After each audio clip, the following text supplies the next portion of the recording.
Praise God. और मैं विश्वास करता हूँ आप सब तैयार हैं बाइबल नोटबुक लेकर के।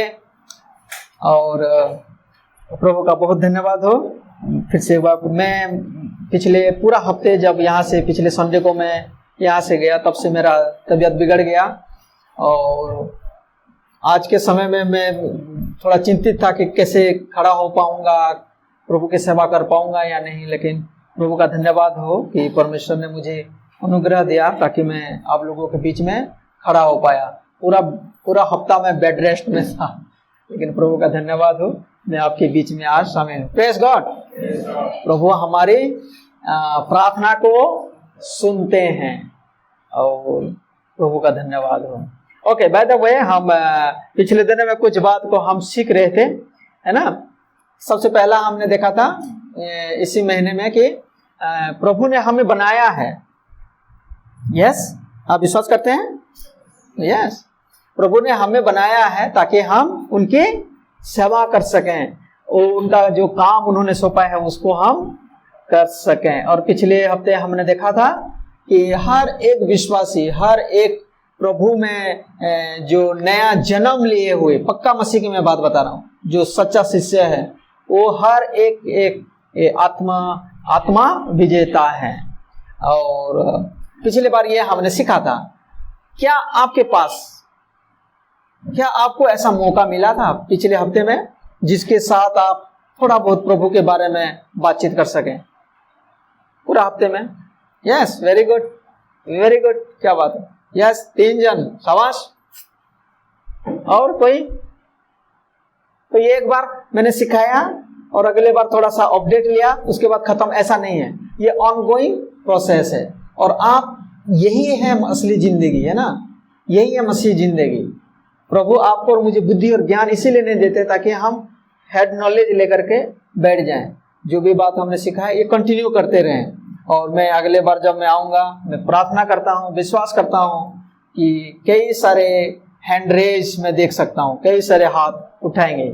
आमीन, आमीन, आमीन सब थोड़ा कम आता है। आमीन का मतलब आमीन, ऐसा ही हो, थोड़ा जोश में भरे हैं, क्योंकि मैं बिल्कुल शारीरिक रीति से मैं बिल्कुल ठंडा हूँ, ध्यान रखना, ठीक है ना।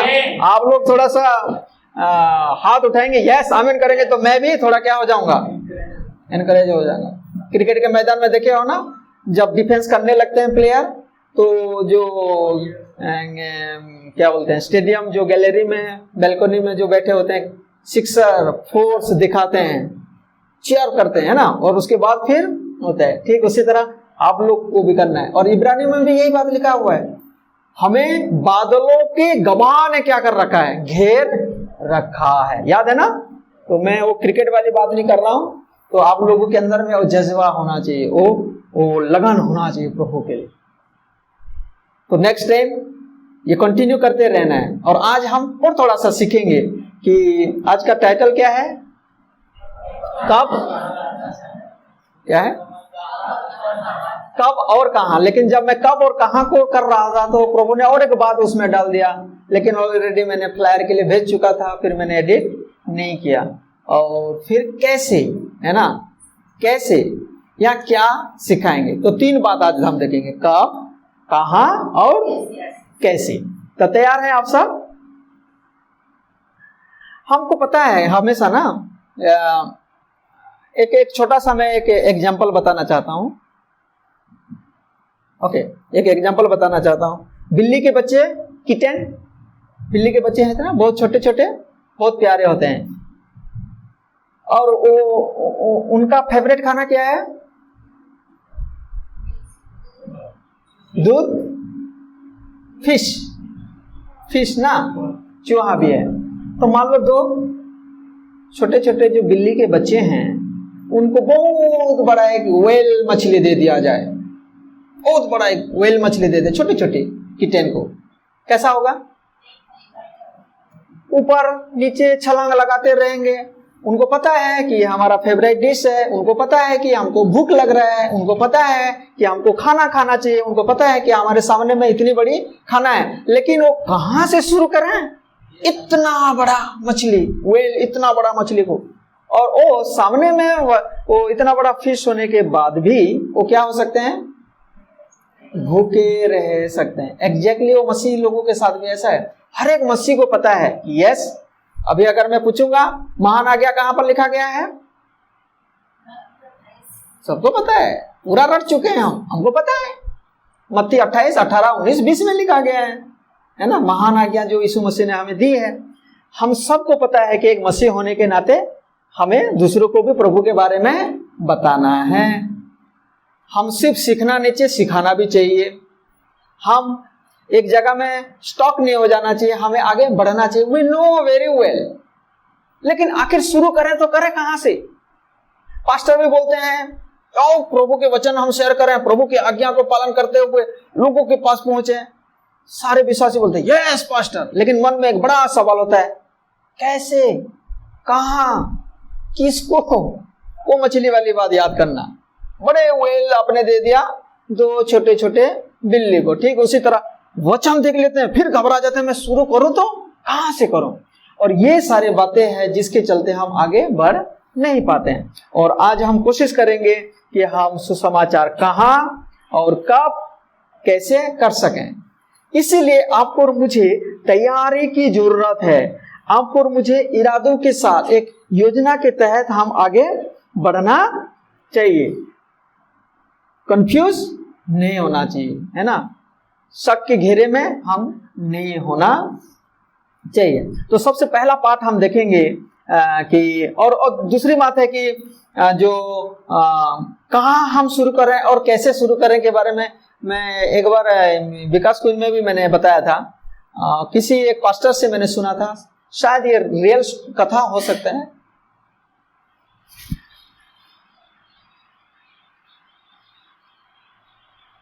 ये रियल घटना हो सकता है, अगर आप सुने होंगे तो बता देना। कि पास्टर ने बहुत एनकरेज किया था, एक सीरीज चलाया था कि कैसे हम सुसमाचार प्रचार करें।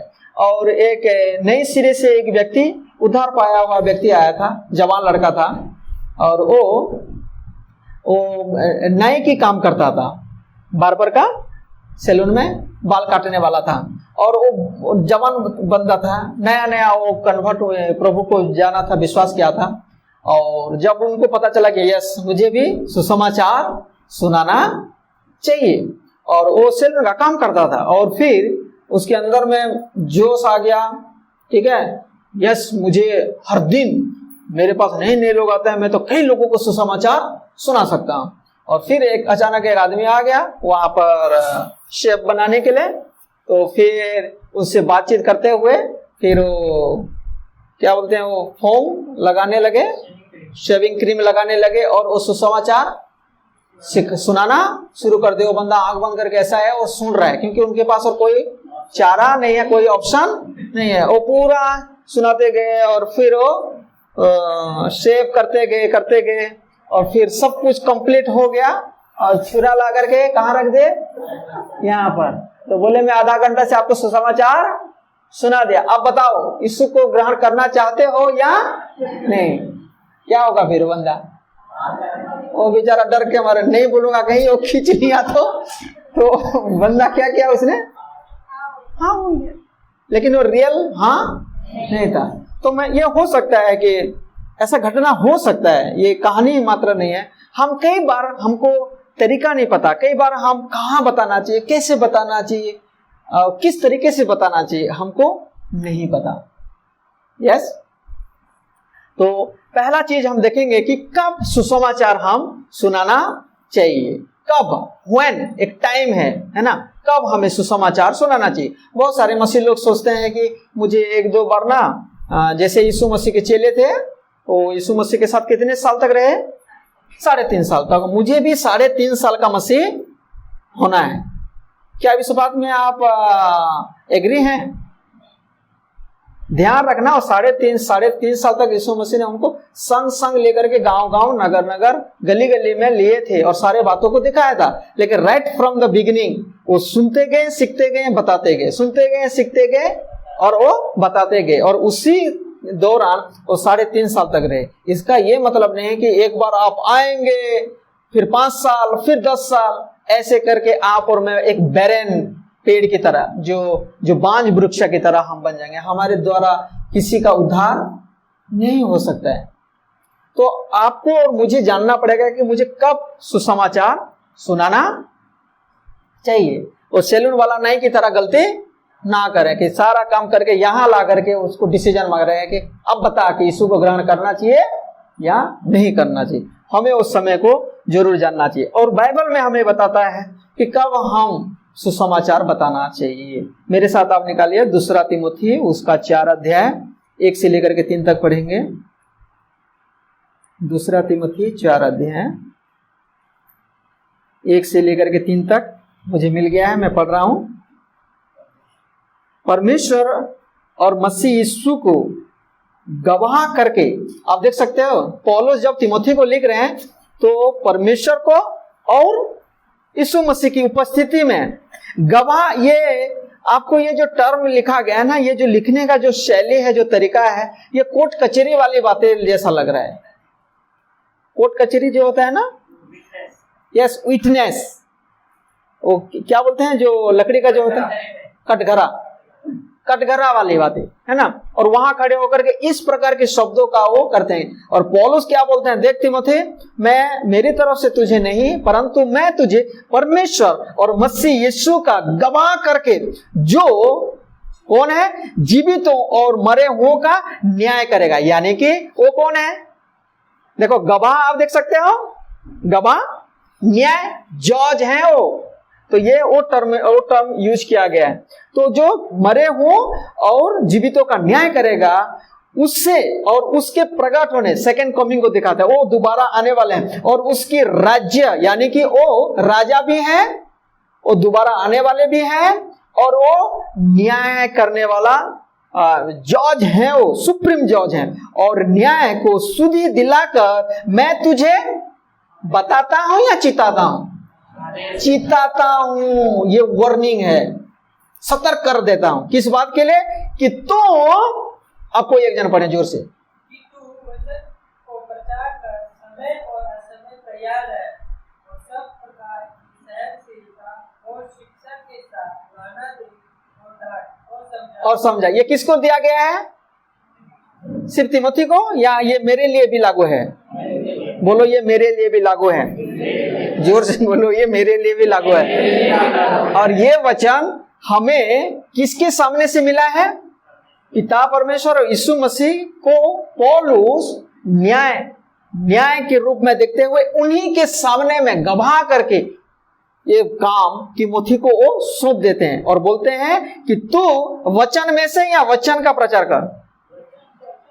वचन में से नहीं, वचन का प्रचार कर। वचन में से का मतलब क्या है, आज बहुत सारे पास्टर लोग हैं, पादरी लोग हैं जो वचन में से प्रचार करते हैं। देखेंगे, हाँ ये वाला ठीक नहीं है, ये वाला ठीक है, ये वाला बहुत मजा आ रहा है, इसमें अच्छा लग रहा है, सुनने में मजा आ रहा है, उसी को निकाल करके वो परोसते हैं ना। हमें संपूर्ण वचन सिखाना चाहिए। और उसमें क्या होना, और आज के जो वचन प्रचार कर रहे हैं उसमें क्या है, खास करके ज्यादा करके ब्लेसिंग के बारे में, ज्यादा करके, ये गलत बात नहीं है, ब्लेसिंग हमें चाहिए, यस, चंगाई के बारे में, छुटकारा के बारे में, सफलता के बारे में, इन्हीं चीजों में लिखा गया है। लेकिन पौल स्ट्रिक्टली बोलते हैं कि तू वचन में से नहीं परंतु वचन का प्रचार कर। और कब तैयार करना है, समय और असमय। तो सबसे पहला क्या लिखा गया है, कब मुझे प्रचार करना है, 3.5 साल तक आने के बाद। अभी तो 1 ही साल हुआ है हमारा डीबीएम में, इसीलिए रुकना चाहिए और 2 साल तक नहीं, हर समय और असमय क्या रहना है, मुझे तैयार रहना है। ये जानते हुए कि ये मुझे प्रभु से ये आदेश मिला, ये मैं पास्टर मोनो नहीं दे रहा हूं, पौलुस नहीं बोल रहा कि मैं तुझे दे रहा हूं, बल्कि वो बोल रहा है, देख भाई बेटा, देख तिमोथी, ये वचन मैं परमेश्वर और मसीह के सामने में तुझे गवाह करके मैं तुझे ये सौंप रहा हूं और चेतावनी देता हूं कि तू वचन का प्रचार कर, समय और असमय तैयार रह, और सब प्रकार की बातों में सहनशीलता। आज अगर आपने किसी को अगर आपने वचन दिया है, ये उम्मीद ना करे कि अगले दिन वो चर्च में आएगा। आपको और मुझे इंतजार करना पड़ेगा। मैं नाम ले सकता हूं, प्रोबिन के लिए मैंने बहुत सहनशीलता दिखाया, आज वो यहां पर है। राकेश के लिए मैंने बहुत सहनशीलता दिखाया, प्रमोद के लिए मैंने बहुत सहनशीलता दिखाया, अभिषेक के लिए बहुत सहनशीलता, मैं गिना सकता हूं। वचन दे करके उम्मीद ना करें कि अगले एक दिन में वो बदल जाए। परसिवरेंस, हमें इंतजार करना है। और दूसरा, शिक्षा के साथ क्या कर, उलाहना दे और डांट लगाना है। यस, अगर ठीक से नहीं कर रहे हैं तो मेरा कर्तव्य है, मेरा काम है आपको डांट लगाना चाहिए। और समझा, क्यों ऐसा करना है 3 में, क्योंकि ऐसा समय आएगा या ऑलरेडी आ चुका है कि लोग खरे उपदेश ना सह सकेंगे। ये समय आ चुका है। आज हमारे यहाँ इसीलिए कम लोग हैं। अगर आज से मैं अगर पानी लेकर के आओ, फूका झाड़ू करेंगे, चंगा छुटकारा आशीष, आपका वीजा सिलेक्ट हो जाएगा, अमेरिका चले जाएंगे, प्रोफेसर में करने लगूंगा, पता नहीं हमको पूरा खाली जो फील्ड है वहीं लेना पड़ेगा। खरे उपदेश लोग नहीं सह सकेंगे, पर कानों की खुजली के कारण अपनी अभिलाषाओं के अनुसार अपने लिए बहुत रे उपदेशक बटोर लेंगे। तो 1, 2, 3 के मुताबिक यहाँ वार्निंग देखते हैं, यहाँ परमेश्वर की उपस्थिति देखते हैं, और इसमें मुख्य बात जो कब हमें सुसमाचार साझा करना चाहिए, यू टेल मी। हमेशा, ऑलवेज, मुझे नहीं पता कब होगा लेकिन समय, ठीक है। पहला पत्रस 3:15, पहला पत्रस 3:15 पढ़ेंगे। पहला पत्रस 3:15 को पढ़ते हैं। यहाँ ऐसा लिखा है, पर मसीह को प्रभु जानकर, मुझे पहला जानना चाहिए, मुझे प्रभु को ग्रहण करना चाहिए, उद्धारकर्ता के रूप में मुझे जानना चाहिए। यस, आज मैं क्यों सुसमाचार प्रचार नहीं कर पा रहा हूं, यानी कि मेरा रिश्ता प्रभु के साथ ठीक नहीं है। आप इस बात को पसंद करें या ना करें, मैं शायद अभी तक उद्धार नहीं पाया हुआ हूं, या मैं अभी तक प्रभु को प्रभु के रूप में ग्रहण नहीं किया है। और पतरस बोलते हैं, पर मसीह को प्रभु जानकर अपने मन में पवित्र समझो, और जो कोई तुमसे तुम्हारी आशा के विषय में कुछ पूछे कि भाई चर्च आप क्यों जाते हो, बाइबल आप क्यों पढ़ते हो, प्रार्थना आप क्यों करते हो, आप इस तरीके का कैसे हो, हम तो दूसरे लोगों को देखते हैं, आप में फर्क क्यों है, अगर कोई ऐसे पूछ लिया तो क्या करना चाहिए, तो उसे उत्तर देने के लिए, जोर से बोलो, सर्वदा तैयार रहो। पर तरीका क्या है, नम्रता और भय। किसको भय करेंगे, परमेश्वर को, डरना नहीं, परमेश्वर को भय करना है, भक्ति करना है। और कैसे, नम्रता के साथ। सैलून वाला ने कर दिया और यहाँ पर नम्रता दिखाई दिया था, यहाँ डरा रहा था। भय के साथ, प्रभु के आदर और सम्मान के साथ हम वो देना चाहिए। लेकिन आज क्या हो रहा है, कोई अगर हमको कुछ पूछ लेता है, कुछ बात होता है, तो फिर हम क्या बोलते हैं, वेल अगले बार देखते हैं, तैयारी करके मैं आऊंगा। नहीं, प्रभु चाहते हैं कि हम हमेशा तैयार रहें। मैं अगर रोज वचन में कनेक्टेड हूँ, रोज प्रार्थना में कनेक्टेड हूँ, रोज प्रभु के करीब में मैं चल रहा हूँ, उसी समय प्रभु आपकी मदद करेंगे, याद दिलाएंगे, जो पढ़ाई किया है, जो स्टडी किया है वचन, वो स्मरण दिलाएंगे, और आप और मैं उस लायक बन सकेंगे, उस व्यक्ति को हम कुछ बात बता सकें। आप और मैं कोई बहाना नहीं बनाना चाहिए, नहीं खिसक जाना चाहिए। तो पतरस के इस पत्री में भी हम देखते हैं कि हमेशा हम तैयार रहना चाहिए। यूहन्ना 4:35 से पढ़ेंगे, यूहन्ना लिखे सुसमाचार उसका 4 अध्याय, और जहां हम देखते हैं सामरी स्त्री की घटना। 35 से हम देखते हैं, क्या तुम नहीं कहते कि कटनी होने में अब भी 4 महीने पड़े हैं, है ना। यीशु मसीह सामरी स्त्री के साथ बातचीत करते हैं, उनके बारे में सारा पोल खोलते हैं, और वो रियलाइज करते हैं कि ये कोई आम इंसान नहीं है, निस्संदेह ये कोई ये मसीहा है। और यीशु मसीह ने भी बताया ना कि जो तुझसे बात कर रहा वही है जिसकी तुम लोग इंतजार में हो। और वो घड़ा छोड़ करके चले जाते हैं, और पूरे सामरी लोगों को गांव में जाकर के सारी बातें बताते हैं, और सारे लोग उस सामरी स्त्री की बात को सुन करके वो वापस आते हैं। और जब वो आ रहे हैं, उसी दौरान चेले लोग भी आ चुके हैं भोजन लेकर के, और उनके साथ बातचीत करते हुए यीशु मसीह बोलते हैं, क्या तुम नहीं कहते कि कटनी होने में अब भी 4 महीने पड़े हैं, है ना। देखो मैं तुमसे कहता हूं, अपनी आंखें उठाकर खेतों पर दृष्टि डालो। वो कौन सी खेत था, वो कल्टीवेशन फील्ड नहीं था, वो जो लोग आ रहे थे उस बड़ी कटनी की ओर यीशु मसीह देख करके बोल रहे हैं, आंख उठाकर दृष्टि डालो कि वे कटनी के लिए पक चुके हैं। यानी कि हमें क्या होना चाहिए, तैयार होना चाहिए। इंतजार नहीं करना कि उसके बाद 4 महीने के बाद या और 2 साल के बाद या बीटीएच करने के बाद या एमडी करने के बाद या और थोड़ा होने के बाद, नहीं, हमें हमेशा तैयार रहना है। जैसे पिछले बार आशीष वर्धन ने गवाही दिए थे और मैं आज क्यूरियस था कि वो व्यक्ति यहाँ पर होंगे। आप लगातार कंटिन्यूली उनके साथ करना, क्योंकि आपने बीज डाल दिया, अभी पानी देने की बारी है। तो आसान नहीं है लोगों को प्रभु में लाने में। तो हमेशा हम क्या होना चाहिए, तैयार होना चाहिए। और फिर आगे लिखते हैं, और काटने वाला मजदूर मजदूरी पाता और अनंत जीवन के लिए फल बटोरता है, ताकि बोने वाला और काटने वाला दोनों मिलकर आनंद करें। लिख सकते हैं यहाँ पर। तो यहाँ क्या है बताना चाहते हैं यीशु मसीह, डोंट वेट, कटनी ऑलरेडी है, आपके और मेरे आसपास में तैयार हैं। और एक जगह में लिखा गया है खेत पक चुके हैं, लेकिन खेत को काटने वाले मजदूर कम है, और वो मजदूर आप और मैं हैं। तो पहला सवाल क्या है कि कब हमें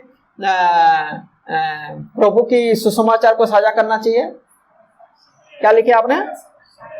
तो कुल मिला के जो 3 आयतों को पढ़ा उसका सारांश क्या है, ऑलवेज, हमेशा। बोलो हमेशा। आपको मुझे नहीं पता यहाँ जाने के बाद कोई ओला वाला उबर वाला मिल जाए, तैयार रहें, हमेशा इसी ताक में रहें और प्रार्थना करें, और डेफिनेटली प्रभु आपके लिए पास ऐसे लोगों को लेकर के आएंगे। सेकंड हम देखते हैं कि कब हमें तैयार होना, और सेकंड चीज हम देखेंगे कब हम सुसमाचार साझा करना चाहिए। प्रेरितों के काम उसका 8 अध्याय 26 से हम जब देखते हैं, 8 अध्याय प्रेरितों के काम उसका 8 अध्याय जब हम 26 से देखते हैं क्या लिखा गया है। और आप सबको एक कहानी पता है फिलिपुस के बारे में, पिछली बार हमने बाइबल स्टडी में देखे थे। प्रेरितों के काम 6 अध्याय उसका 5 में हम देखते हैं जो 7 डिकन्स को जो सिलेक्ट किया गया था, है ना, इलेक्ट किया गया था सेवा के लिए। उसमें से स्तिफानुस था, और एक कौन था, फिलिपुस था, और एक कौन था, निकोलियुस था, और 4 जन अलग अलग लोग थे। उन्हीं में से एक व्यक्ति था जिसका नाम था फिलिपुस। और प्रेरितों के काम 8 उसका 26 से मैं पढ़ रहा हूं, देखो। फिर प्रभु के एक स्वर्गदूत ने फिलिपुस से कहा, उठकर दक्षिण की ओर उस मार्ग पर जा जो यरूशलेम से उजा को जाता है और जंगल में है। वहां उठकर चल दिया। देखो कितना इमीडिएट रिएक्ट किया ना, कार्य क्या, आज्ञा पालन किया। वह उठकर चल दिया, और देखो कुश देश का एक मनुष्य आ रहा था जो खोजा और कुशियों की रानी कंदाके का मंत्री और खजांची था, और भजन करने को यरूशलेम आया था और वापस जा रहा था, ठीक है। और वहां अपने रथ पर बैठा हुआ था और यशायाह भविष्यद्वक्ता की पुस्तक पढ़ता हुआ लौट जा रहा था। तब आत्मा ने, अंडरलाइन इट, तब आत्मा ने फिलिपुस से कहा, निकट जाकर उस रथ के साथ हो ले। तो क्या हम देखते हैं कब हम सुसमाचार प्रचार करना चाहिए?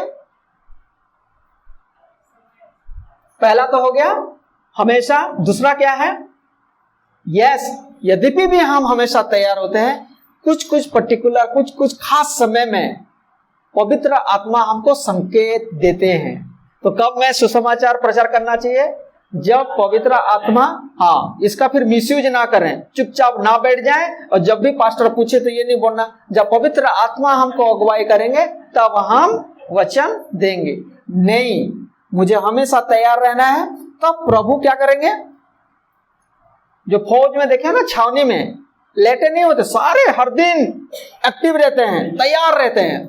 कमांडर बोलेगा आज चलते हैं बॉर्डर में, तुरंत हो जाते हैं। ठीक उसी तरह हम लोग भी एक फौज की तरह हमेशा हम तैयार रहना चाहिए। तो दूसरा चीज क्या है, जब हमें पवित्र आत्मा अगुवाई करते हैं। यदि आपका और मेरा प्रभु के साथ बहुत नजदीक से हम चल रहे हैं, प्रभु की आवाज को हम सुन रहे हैं। यीशु मसीह ने बोले कि मेरी भेड़ मेरी आवाज सुनेंगे। यदि मैं नजदीक के साथ में चल रहा हूं, डेफिनेटली पवित्र आत्मा आपको अगुवाई करेंगे।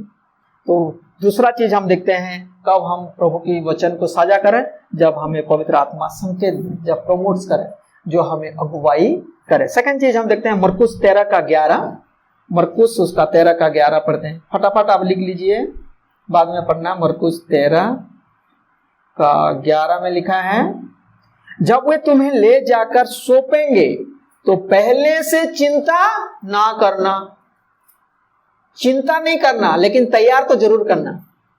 क्लियर? कई बार एक पास्टर बोल रहे थे मैं कभी बाइबल नहीं पढ़ता हूं, वचन मैं कभी तैयार नहीं करता, बस जब मैं पुलपिट में चला जाता हूं दिव्य शक्ति से मैं भरपूर हो जाता हूं, आत्मा से परिपूर्ण होता, फिर मैं वही तैयार करता हूं। Are you agree with that? मुझे तैयार होना है लेकिन चिंता नहीं करना, तैयारी तो जरूर करना है। तो पहले से चिंता ना करना कि हम क्या कहेंगे, पर जो कुछ तुम्हें उसी घड़ी बताया जाए वही कहना। और अंडरलाइन करो, क्योंकि बोलने वाला तुम नहीं हो परंतु पवित्र आत्मा। तो कब मुझे साझा करना चाहिए? पवित्र आत्मा आपको और मुझे अगुवाई करते हैं, लेकिन उससे पहले मुझे तैयार रहना है, तत्पर रहना है, भूखा रहना है, बताने के लिए जिज्ञासा होना है, प्रार्थना करना है। और definitely God will guide you, the spirit will guide you and me. Praise God. प्रेरितों के काम उसका 1 अध्याय हम देखते हैं, ये उसी वचन के नीचे आप लिख दो, प्रेरितों के काम 1 अध्याय उसका 8। प्रभु जानते हैं कि इन लोग नहीं कर पाएंगे, इसीलिए उन्होंने क्या कहा, परंतु जब पवित्र आत्मा तुम पर आएगा, पवित्र आत्मा जब तुम पर आएगा तब तुम क्या पाओगे? सामर्थ। पवित्र आत्मा सामर्थ देंगे, बुद्धि का सामर्थ देंगे, डर की आत्मा को दूर करके सामर्थ देंगे, है ना, ठाडस देंगे, सामर्थ पाओगे। और यरूशलेम और यहूदिया और सामरिया में और पृथ्वी की छोर तक मेरा क्या बनोगे? इसका मतलब क्या है? यदि मैं गवाह बन रहा हूं, that means I am spirit field person, believer हूं मैं। लेकिन आज हम किस में लिमिटेड हैं? अन्य भाषा बोल दें, कई बार हम अगर गिर गए तो पास्टर भी खुश, सोचते हैं कि यस पवित्र आत्मा में भर गए। यस ऑफ कोर्स हो सकता है, लेकिन एक वचन के आधार पर अगर हम देखते हैं, यदि आप परमेश्वर की सुसमाचार को शेयर कर रहे हैं, दैट मीन्स आप ये इंडिकेट कर रहे हैं कि you are filled with the holy spirit. और जब प्रभु आपको और मुझे भरते हैं, यही काम करते हैं, सिर्फ अन्य भाषा में सीमित ना रहे। हेलो, बहुत सीरियसली मुझे देख रहे हैं, अब मेरे साथ सहमत है? तो अगर आपको प्रभु अगुवाई कर रहे हैं, वचन देंगे, समझ जाना कि you are filled with the holy spirit. ये उसका बातें हैं। तो इन चीजों से हम देख सकते हैं कि यस प्रभु आपको और मुझे पवित्र, हम तैयार तो होते हैं लेकिन फिर भी प्रभु आपको और मुझे अपने अपने समय में वो पवित्र आत्मा के द्वारा अगुवाई करते हैं। और एक वचन हम पढ़ेंगे प्रेरितों के काम 16 अध्याय उसका 6 में पौलुस क्या बोलते हैं, और वे फ्रूगिया और गलतियां देशों में से होकर गए और पवित्र आत्मा ने उन्हें एशिया में वचन सुनाने से मना किया। लेकिन चाहत किसका था? यस, अभी मैं जाकर के वचन सुनाऊं, पौलुस बोल रहे थे, लेकिन पवित्र आत्मा ने बोले no no no, not right now. तैयार है, मैं जानता हूं, तत्पर है, मैं जानता हूं, but not, this is not the right time, be calm, stay here. तो कौन उनको गाइड कर रहा था? पवित्र आत्मा। तो मुझे कब सुसमाचार सुनाना चाहिए? कब वाला पार्ट को हम देख रहे हैं ना, when, हमेशा पहला। दूसरा है जब पवित्र आत्मा अगुवाई करते हैं। लेकिन उसका दूसरा भी पार्ट है, प्लीज एक्सक्यूज ना लें कि जब भी आपको कभी मैं पूछ लिया, कुछ बता दिया, तो ये नहीं बोलना कि अभी तक तो कोई दिव्य दृष्टि नहीं मिला, अभी तक मुझे प्रभु ने अगुवाई नहीं किया। ऐसा हो ही नहीं सकता है। क्लियर? ओके। तीसरा चीज हम देखेंगे कि जब देखते हैं कि बहुत आवश्यक है ना, बहुत अर्जेंट नीड्स है, बहुत अर्जेंट नीड्स है, और आप एक्सक्यूज नहीं ले सकते हैं, रुक नहीं सकते हैं, इंतजार नहीं कर सकते हैं, उस समय आपको और मुझे सुसमाचार सुनाना चाहिए। यानी कि आपातकाल, जानते हो ना, आपातकाल इमरजेंसी टाइम हो जाता है। ऐसा समय हो जाता है कि आप वापस उनको कभी मिलेंगे नहीं, आपको लगता है कि यस मैं कभी उनको नहीं मिलूंगा। मेरे साथ ऐसे हुआ है, इसलिए मैं ये पॉइंट मैंने चूज किया है। 2002 में लगभग मैं 23-24 साल का था, जवान था, और प्रभु के दया से मैं एक जगह ये चंडीगढ़ में एक बाइबल स्कूल में टीचर था, वार्डन था और असिस्टेंट पास्टर के रूप में था, बहुत जवानी के समय में। और जो पास्टर थे मेरे से काफी उम्र के थे, और वो एक बार वो अमेरिका चले गए और फिर मुझे फोन करते हैं, बोलते हैं कि मनोज आप ना, एक अंकल हैं वहां पर, मैंने काफी समय पहले उनको थोड़ा बहुत, उनकी बेटा हमारे चर्च में आते हैं और बहुत सीरियस हैं, सरदार हैं, आप चले जाओ। वो मोहाली में रहते हैं, मोहाली सुने हैं ना, मोहाली। तो 24 साल का लड़का, मैंने साइकिल उठाया और सीधा चल पड़ा। और जब मैं वहां जाके देखा तो क्या देखता हूं कि 80 से भी 80 प्लस का बहुत बुजुर्ग आदमी सिर्फ आंख सूंघ रहे थे, आंख बड़ी मुश्किल से खोल रहे थे और वो लेटे हुए थे। तो स्थिति कैसा था? बहुत आपातकाल था, बहुत अर्जेंट था। और फिर उनके जो बेटे हैं वो चर्च आ रहे थे, वो चाहते थे कि पास्टर आए और मेरा पापा को आखिरी क्षण में क्या कर सके, वचन सुना सके। इसीलिए मैं ये पॉइंट लिया हूं। और फिर मैं छोटा सा वो पीड़ा टाइप का लाए और मुझे बैठा दे और कान में जाकर के ऐसे में 15 मिनट सुसमाचार सुनाया।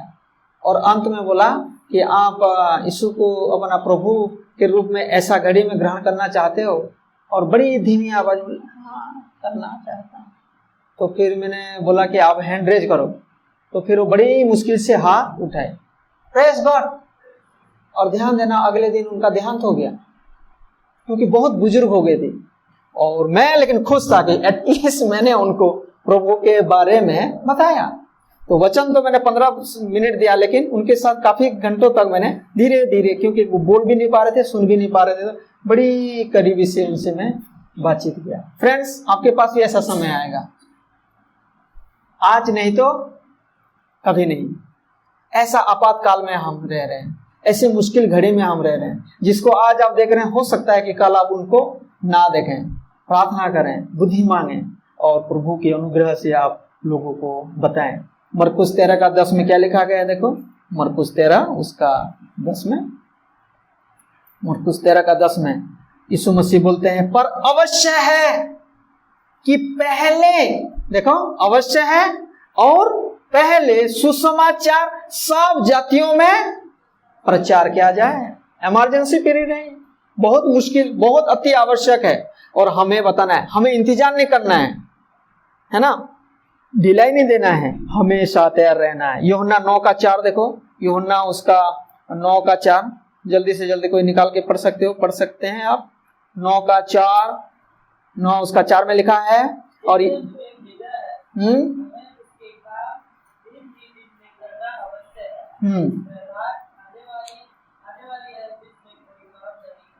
तो यीशु मसीह भी बोलते हैं, है ना, 9 का 4 में। ये कौन सी घटना है कि चेले लोगों ने एक व्यक्ति को देखे जो जंग का अंधा था, और इमीडिएट आकर के बोलते हैं कि प्रभु आप बताइए, इसने पाप किया इसीलिए अंधा है, या इनके घर वाले ने पाप किया इसीलिए ये अंधा है? हम कितने क्विक है ना दूसरे के न्याय करने में, दूसरे का दोष लगाने में, दूसरे के खाल निकालने में, दूसरे को उंगली करने में। We are so fast. और यीशु मसीह क्या बोलते हैं? नहीं, ऐसा कुछ नहीं है। और फिर वो बताते आते हैं। और 4 में क्या लिखा गया देखो, 3 को मैं पढ़ देता ताकि आप क्लियर हो जाओ। यीशु ने उत्तर दिया कि ना तो इसने पाप किया था और ना इसके माता पिता ने, परंतु यह इसलिए हुआ कि परमेश्वर के काम उसमें प्रकट हो। परमेश्वर का काम सिर्फ उस अंधे आदमी के लिए आज से 2024 साल पहले ही नहीं था, परंतु आज भी कई सारे आपके आसपास में लोग हैं जिनके जीवन में परमेश्वर आज भी वो काम करना चाहते हैं, आज भी किसी ना किसी तरीके से। लेकिन किसके द्वारा? उन्हीं के द्वारा जो उनके बच्चे हैं, उन्हीं के द्वारा जिन्होंने मुक्ति पाया, उद्धार पाया, उन्हीं के द्वारा जो आप और मैं बुलाए गए हैं, उन्हीं के द्वारा आप और मैं जो अलग किए गए हैं, उन्हीं के द्वारा जिनको उन्होंने नियुक्त किया है, जिनको उन्होंने चुन लिया है, जिनको उन्होंने अपनी सामर्थ्य दी है। पवित्र आत्मा की सामर्थ्य पाओगे लिखा है ना, प्रेरितों के काम 1:8 में सामर्थ्य पाया। उन्हीं के द्वारा परमेश्वर अपना काम को लोगों के मध्य में प्रकट करना चाहते हैं। अगर मैं नहीं करूंगा तो फिर कौन करेगा, है ना? अति आवश्यक है। और फिर 4 में लिखा गया, जिसने मुझे भेजा है, यीशु मसीह को परमेश्वर ने भेजे, हमें उसके काम, परमेश्वर के काम दिन ही दिन में करना अगेन अवश्य है, अवश्य है। मैं इसको क्विट नहीं कर सकता, इग्नोर नहीं कर सकता हूं, कल करूंगा, परसों करूंगा, ऐसा बोल ही नहीं सकता हूं। आज करना है, अवश्य है। वह रात आने वाली है जिसमें कोई काम नहीं कर सकता। यीशु मसीह वही बोलते हैं, राइट नाउ ऐसा समय आएगा। हो सकता है कि आज जिनके साथ आप बातचीत कर रहे हो, कल आपके साथ बात ना करें। हो सकता है कि जिसके घर आप जा रहे हो हमेशा के लिए आपके लिए दरवाजा बंद कर दे। Take this opportunity, make friendship, और आए हम प्रभु के सुसमाचार सुने। तो पहला वाला कौन सा था? कब हम सुसमाचार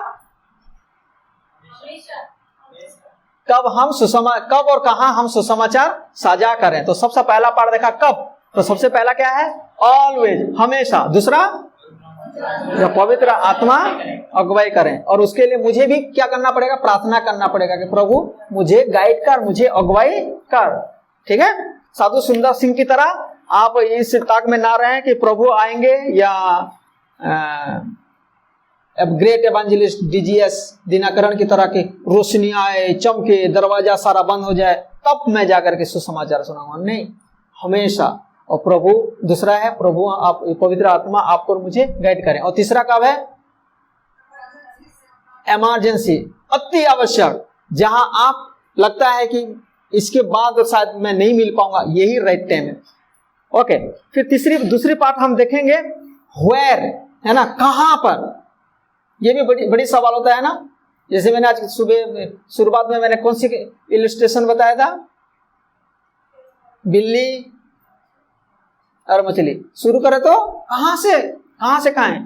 तो आपके लिए, मेरे लिए भी ऐसे मुश्किल होता है कि हम कहां से शुरू करें। तो वचन पढ़ेंगे मरकुस 5:19 से लेकर के पढ़ते हैं। मरकुस 5:19 से पढ़ते हैं। क्या लिखा है देखो, ये वो सेना वाली, सेना जानते हो ना, सेना के बारे में जानते हो, जो एक आदमी के अंदर में सेना समाई हुई थी, दुष्ट आत्माएं, और उस दुष्ट आत्मा निकल के किस में चले गए थे, और स्वर कहाँ गिर गए थे।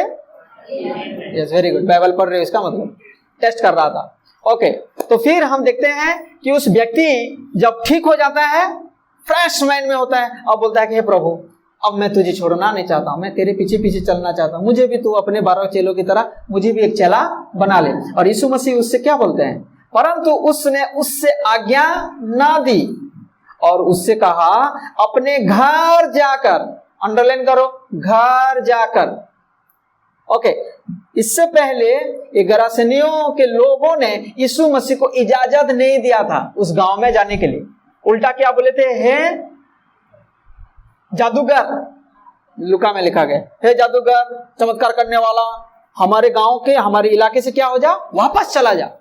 और यीशु मसीह बोले ठीक है, नो प्रॉब्लम। जबरदस्ती किसी को नहीं सुनाना, इसका मतलब ध्यान रखना, बार बार वाला याद रखना, कभी भी किसी को जबरदस्ती ना सुनाए। यीशु मसीह भी किसी को जबरदस्ती वचन नहीं सुनाया था, है ना। तो जब उन्होंने रिक्वेस्ट किया तो चले गए, लेकिन उसके पीछे यीशु मसीह ने बहुत, काश उस दिन अगर यीशु मसीह को लेते तो एक ही गांव के लोग जाने होते, लेकिन अब बहुत बड़ा वहां प्रभु का काम प्रकट हुआ था। परंतु उसने उससे आज्ञा ना दी और उससे कहा, अपने घर जाकर, अंडरलाइन दो थिंग, अपने घर जाकर अपने लोगों को बता। कहां जाकर, तो मैं कहां शुरू करूं, ये वेरी स्मार्ट, मैं कहां शुरू करूं वचन प्रचार करना, नए लोगों को प्रचार करना, नए लोगों को बताना मुश्किल है, या अपने घर को, लेकिन रियली थोड़ा मुश्किल है अपने घर को बताना। जब आप किए होंगे तो आपको पता होगा, नहीं किए तो बोलेंगे हाँ आसान है, इतना आसान घर की मुर्गी। लेकिन डोंट वरी, प्रभु ने आपको और मुझे समय दिया है, उसके लिए आपको और मुझे बड़ी तैयारी करना पड़ेगा। बट यहाँ मरकुस में यीशु मसीह उस व्यक्ति को बोलते, अपने घर जाकर अपने लोगों को बता कि तुझ पर दया करके प्रभु ने तेरे लिए कैसे बड़े काम किए। तो यहाँ दो चीज हम देखते हैं, हम पहला देखा कब, दूसरा देख रहे हैं वेयर, कहां, और तीसरा इसी के साथ अटैच है कैसे, या क्या बताएं। ठीक है, इसमें भी हम बहुत बार कंफ्यूज होते हैं। आज में सारा कंफ्यूज हम वचन में से दूर कर रहे हैं। कहां जाना चाहिए, कहां शुरू करना चाहिए, अपने घर से। क्या शुरू करना चाहिए, यीशु मसीह ने बोले जा करके पेंटाट्यूक बता, 5 ग्रंथ बता, क्या बताना चाहिए, सॉरी, अपने घर जा और तुझ पर दया करके प्रभु ने तेरे लिए कैसे बड़े काम किए। जा और तू अपने अनुभव शेयर कर, जा और तेरे जीवन में जो काम हुआ है उसको कोई डिनाई नहीं कर सकते हैं। वचन डायरेक्टली ना बताएं, शुरू कैसे करें, शेयर योर एक्सपीरियंस अपनी, और धीरे धीरे धीरे धीरे वो तरीके को भी हम यहां से हम सीख रहे हैं। वहां जाकर दिकापुलिस में इस बात का प्रचार करने लगा। प्रभु ने बोले go and share your testimony, लेकिन कहां पर इसने प्रचार किया, दिकापुलिस का मतलब 10 सिटीज, ठीक है ना, 10 सिटीज। जैसे कि कई सारे डिस्ट्रिक्ट को लेकर के एक स्टेट होता है, ठीक वैसा कई सारे सिटीज को लेकर के, कई सारे नगर को लेकर के एक डिकापुलुस होता है। यानी कि इसने कितने शहर में जाकर के प्रचार किया? प्रभु ने प्रचार करने के लिए बोले थे क्या? क्या बोले थे? अपना गवाही। यानी कि अपने घर में जब उसने अपना गवाही को शेयर किया, उसके अंदर में कॉन्फिडेंस आ गया और वो फिर बाहर निकल करके प्रभु के बारे में वो प्रचार करने लगा। और ये गिनासरियों के लोग सोचे होंगे कि एटलीस्ट अगर यीशु मसीह को एक बार इजाजत दे दिए होते तो हमारे गांव में ही प्रचार करके वापस चले जाते। लेकिन प्रभु ने बोला ठीक है, एक जन को तैयार किया, पूरी 10 नगर के लोगों को दिकापुलुस में जाकर के इस बात का प्रचार करने लगा कि यीशु ने मेरे लिए कैसे बड़े काम किए, और सब अचंभा करते थे। तो कहां? घर में करना चाहिए। और क्या बताना चाहिए घर में? गवाही। और उसके बाद जब गवाही हो जाता है फिर हम प्रभु की सुसमाचार बताना चाहिए। सेकंड चीज हम देखते हैं कहां प्रचार करना चाहिए। यूहन्ना 1:35 से लेकर के 41 तक। यूहन्ना 1:35 से लेकर के जब हम देखते हैं क्या लिखा गया है। दूसरे दिन फिर यूहन्ना, ये वचन को पिछले संडे को भी हमने देखा था। दूसरे दिन फिर यूहन्ना और उसके चेलों में से 2 जन खड़े हुए थे और उसने यीशु पर जो जा रहा था दृष्टि करके कहा, देखो ये परमेश्वर का मेमना है। वचन 37। तब वे दोनों चेले उसकी यह सुनकर यीशु के पीछे बोले। ये यीशु मसीह और ये यूहन्ना बपतिस्मा देने वाले के समय की मैं बात बता रहा हूं। उसी दौरान जब यूहन्ना बपतिस्मा देने वाले के चेले थे, कुछ उनमें से पतरस का भाई अंद्रियुस, लास्ट टाइम मैंने बताया था, और एक चेला था। और फिर क्या होता है, ये यूहन्ना बपतिस्मा देने वाला यीशु मसीह की ओर देख करके बोलते हैं कि देखो ये परमेश्वर का मेमना है। तो वे दोनों चेले उसकी यह सुनकर यीशु के पीछे हो लिए। यीशु ने फिर कर उनको पीछे आते देखकर उनसे कहा, तुम किसकी खोज में हो? और उन्होंने उससे कहा, हे रब्बी अर्थात हे गुरु, तू कहाँ रहता है? उसने उनसे कहा, चलो तो देख लोगे। तब उन्होंने आकर उसके रहने का स्थान देखा और उस दिन, देख रहे हो, उस दिन उसी के साथ रहे। और यह 10वें घंटे की लगभग था। और उन दोनों में से जो यूहन्ना की बात सुनकर यीशु के पीछे हो लिए थे, एक तो शैमोन पतरस का भाई आंद्रियास था जो यीशु मसीह का चेला था। और फिर उसने अपने सगे भाई शैमोन से मिलकर उससे कहा कि हमने क्रिस्तुस अर्थात मसीह को देख लिया। तो यहां पर हम क्या देखते हैं? अगेन अपने घर में जाकर के, अपने लोगों को जाकर के प्रभु के बारे में बताना। तो यहां जाकर के इसने प्रचार किया या अपना अनुभव साझा किया? कौन सा अनुभव? कौन सा अनुभव? यीशु मसीह ने उनकी ओर पीछे मुड़ करके क्या बोले थे? आ जाओ। और उन्होंने गए और यीशु के साथ रहे थे ना। वचन 39 देखो। तो अब उन्होंने आकर उसके रहने का स्थान देखा और उस दिन उसी के साथ रहे, यीशु मसीह के साथ रहे। और यह 10वें घंटे के लगभग था। उसी दिन जो एक दिन या आधा दिन जो उन्होंने यीशु के साथ जो टाइम स्पेंड किया था, उतने में वो जान गए थे कि ये कोई मामूली इंसान नहीं है, ये सच में कौन है? मसीह है। और उसने तुरंत जाकर के अपने भाई को बोलता है, उसने अपने सगे भाई शैमोन से मिलकर उससे कहा कि हमको क्रिस्तुस अर्थात मसीह मिल गया। और वो पहला एवेंजलिस्ट था जो अपने भाई को प्रभु के पास लेकर के आया। उसके पास कोई वचन का ज्ञान नहीं था, क्योंकि एक दिन में क्या सीखेगा, लेकिन वो अनुभव, वो गवाही को उसने साझा किया। फ्रेंड्स, मैं आपको क्या बताना चाहता हूं कि हम कहां शुरू करें? Start right from your home, आपके घर से, आपकी घराने से शुरू करें। और क्या साझा करें? अपना अनुभव। वचन पढ़ रहे हैं उसका अनुभव, चर्च में आते हैं उसका अनुभव, अपने जीवन में परिस्थिति आता है उसका अनुभव लोगों से साझा करें। बहुत पावरफुल है, बहुत पावरफुल है ना। और प्रेरितों के काम उसका 16 अध्याय 30 से लेकर के जब हम देखते हैं, प्रेरितों के काम निकालेंगे, प्रेरितों के काम उसका 16 अध्याय निकालें, प्रेरितों के काम उसका 16 अध्याय 16 30 से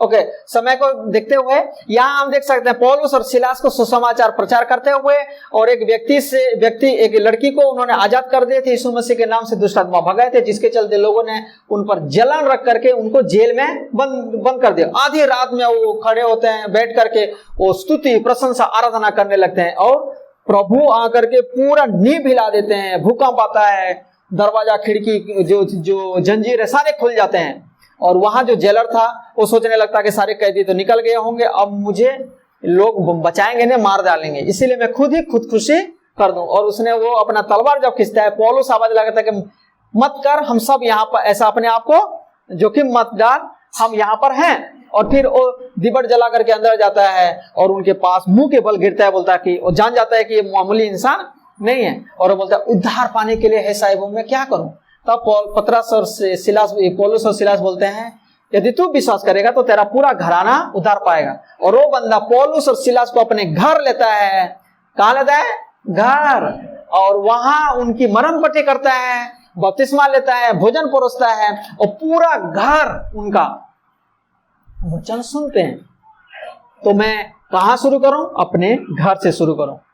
दूसरा पॉइंट हम देखते हैं quickly, we must share to our friends, हम अपने दोस्त यारों को समझाना चाहिए। और इसको रीड नहीं करेंगे, बस आप वचन लिख लो। लूका लिखित सुसमाचार उसका 5 अध्याय 27 से लेकर के 29 में हम जब देखते हैं, यीशु मसीह एक व्यक्ति को देखते हैं, लेवी को, जो चुंगी लेने वाला व्यक्ति बंदा था, टैक्स कलेक्टर था, है ना। और उसको बोलते हैं मेरे पीछे हो ले, और वो बंदा सब कुछ छोड़ छाड़ करके यीशु मसीह के पीछे हो लेता है, उसका जीवन बदल जाता है। शाम के समय वो बड़ा जीवनार, बड़ा एक भोज की आयोजन करता है, और उसमें कौन थे? किसको बुलाता है वो? यीशु मसीह, उनके चेले, और कौन थे? और सारे कई सारे और चुंगी लेने वाले बुरे लोग, अधर्मी लोग थे, जो समाज में ठीक लोग नहीं थे, उनको उसने इनवाइट किया। तो पहला हम देखते हैं अपने घर वालों को सिखाना चाहिए। दूसरा हम देखते हैं कहां सिखाना चाहिए? अपने दोस्तों को बताना चाहिए। यूहन्ना 4:39 में हम देखते हैं कि सामरी स्त्री जाकर के किसको बताए होंगे? अपने गांव में अपने दोस्तों को, है ना।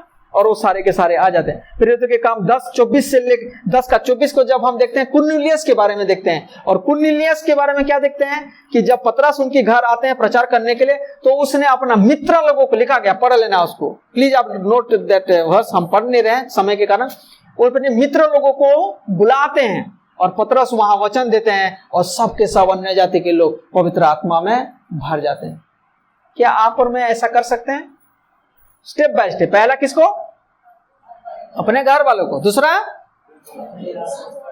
दोस्तों को। तीसरा अपने पड़ोसी को, है ना। और तीसरी पॉइंट हम देखते हैं कि हम कहां पर हम वचन दे सकते हैं।